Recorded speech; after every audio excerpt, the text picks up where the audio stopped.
I use Excel.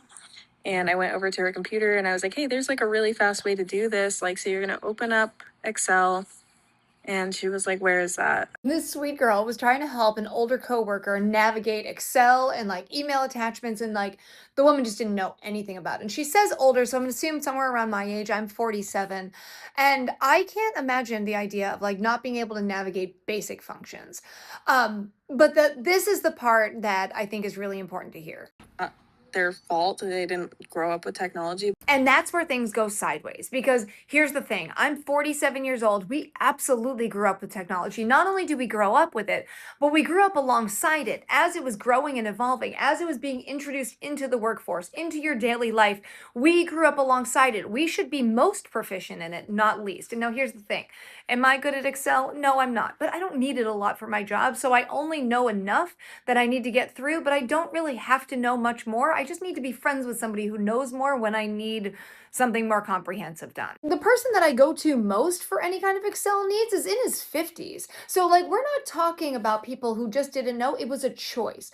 And here's the thing, when there's any new type of technologies, there's two groups of people. One runs away from it and one runs towards it. One says, this is going to damage everything and I'm just fine with a piece of paper, and then they're left behind. And the other side says, well, this is probably going to become common at some point, so we should probably learn this.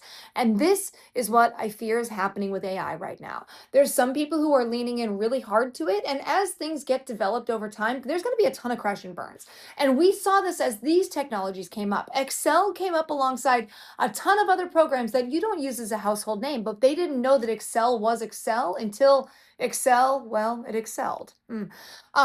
They didn't know that when they were developing it. They didn't know that it was going to become the standard system. They were just developing something to make spreadsheets easier. Now, on the other side, we don't know what the AI systems that are going to be that household name, that Word document, that PDF. We don't know what those technologies are, so we need to kind of let it play its course.